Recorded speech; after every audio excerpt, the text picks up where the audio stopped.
Hi everyone, it's Michelle with Country Morning Creations, and I was making these journaling cards to go into my Outlander book using my one of my Outlander printables, and I thought you might like to just see my process of how I'm doing this. I love how this card turned out, and I printed out you'll see that I made these in two different sizes. So these are 2-inch circles and these are 1-inch circles. So I have smaller sizes, I have bigger sizes.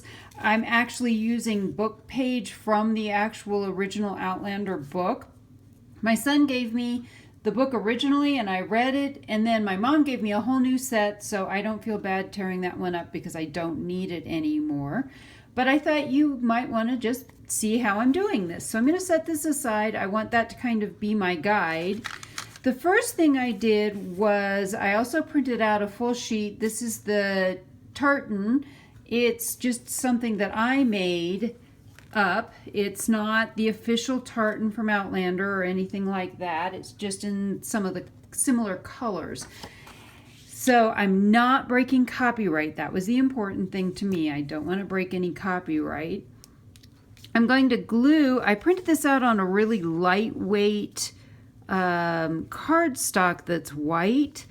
And I suppose that, and I know a lot of people do this, they just simply take their, just grunge up the back. But I wanted to add some paper to the back, some coffee dyed paper to the back.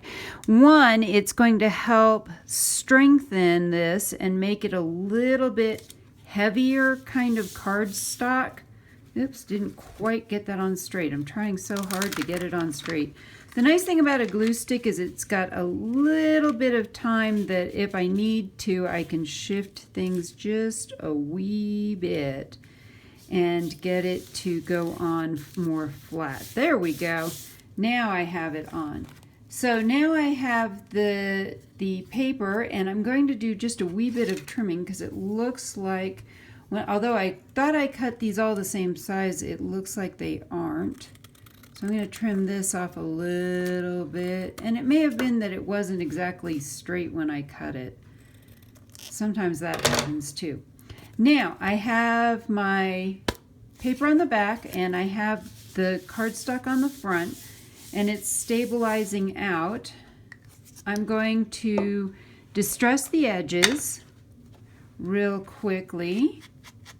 This is the boring part, right? Watching people distress edges. But distressing the edges does a couple of different things. It gives that aged look, but it also helps blend the edges when you're combining more than one piece of paper, or you've printed out on white cardstock like I have. Next, I'm going to grab the book, and I have already torn into this book in quite a few places. One of the things, though, I'm going to do is double check. If you're familiar with this, there's a lot of parts in here that are not appropriate to be put on a card. So I'm just double checking that I'm not putting something. All right. This looks like a good piece, a good page. Nothing that shouldn't be on a journal page. And I'm going to just do some tearing, get some of this off here and go this way. Doing this has always been kind of the bane of my existence, trying to tear things this way, but I do love the look of a torn page.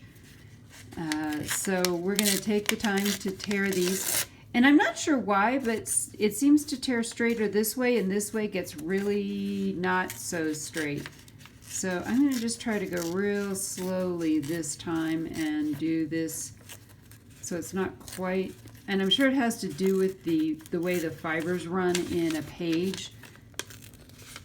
And I'm going to spend all this time doing this, and then I'm tearing more of this off. So we've now spent all that time doing that, and I know that I want to tear from about here.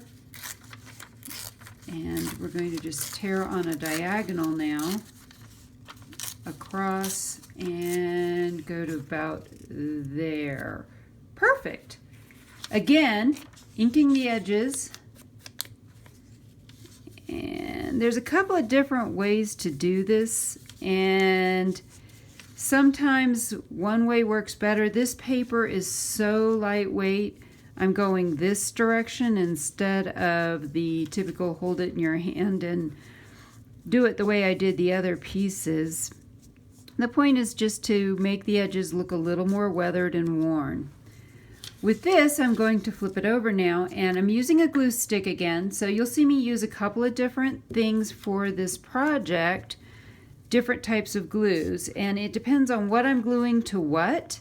Is it a flat surface? Is it going to stick well? All of that. And so all of those things can make a big, big difference as to what kind of glue I choose. I don't know about you. Maybe comment below. What are some of the things you like to use for different things? So I want to kind of make sure this is lined up there. All right, next up, you'll see that I have sewn around the edges, and I want to do that next. So I will be right back, and I'm going to just run some stitching all the way around the edge of this card.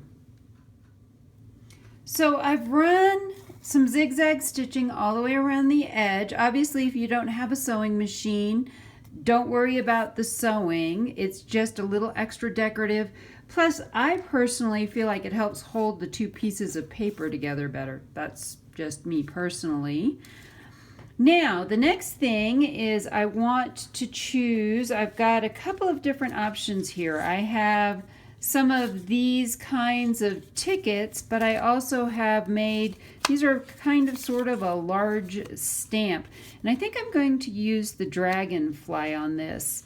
That I think is going to look really good. And then let's do, print it out. So most of these are Gaelic or Scottish, but I've also done Je suis prêt, which is in French.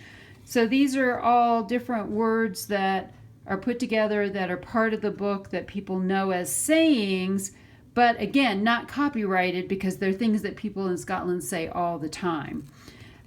So let's see, I think let's do Slange, which is a drinking toast for people. And then in the upper corner, I think I'm going to do, let's do a small ticket this time instead. And I may do it that direction. I like laying things out just a wee bit to see where they go. So for this part, I want to glue this down first because I'm going to put the lace over the top of it. So again, I need my glue stick. I am using a Scotch glue stick. Don't worry, you'll see me use another type of glue here in just a moment.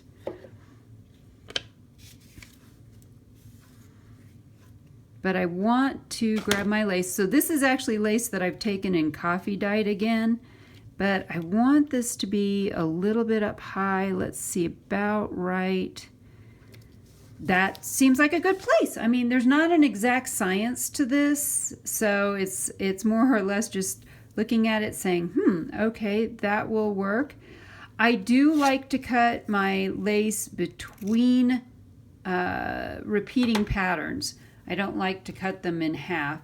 So this is where you're going to see me use a different piece. I'm trying to double see. This is the back. Lace does have a front and back to it, just like fabric has a front and back to it. So I want to make sure the front side is up. When I'm doing this lace, this is a very popular lace found at Hobby Lobby. And I just run 3 kind of beads of glue along it in those 3 places so it holds it down and I don't have glue squishing everywhere. That's just, again, a personal thing. And let's do, I'm going to put this up just a wee bit higher. There we go. Yeah, you can tell I've been reading the books lately. I'm saying things like wee. A wee bit higher. Now for the word, and I have already inked around the edges of these. For the word, again, I want to use the Fabri-Tac because I'm gluing to this lace, I need something that's going to be a little bit thicker to hold everything together. And then for the last little bit, so that sticks to that. And then for this last little bit, I'm going to grab some cheesecloth and use that, and we'll glue that down. And the way I'm going to do this is I'm going to use a generous dollop, how's that for an exact amount, of the Fabri-Tac again. Any liquid glue would work for this, so if you don't like the Fabri-Tac, you can use something that's more like, I'm going to stick this down, put this on top of it, hopefully. I'm already stuck to everything. I'm not sure this is going to work. Anyway, you could use any liquid glue that you can apply a generous amount to. And once we stick this on, the glue is going to start coming through. And so that we're just going to stick up in the corner here and let the cheesecloth, which is now sticking everywhere, stick out around it. So we've got a little bit of texture here, and we have a little bit of texture with the lace, but you still can flip it over and write on it. So that is 2 of my cards, and instead of boring you with watching me make more, I will simply post a picture at the end with all my finished cards on them. I hope you've enjoyed this tutorial on making journaling cards, and I hope I've inspired you to be creative.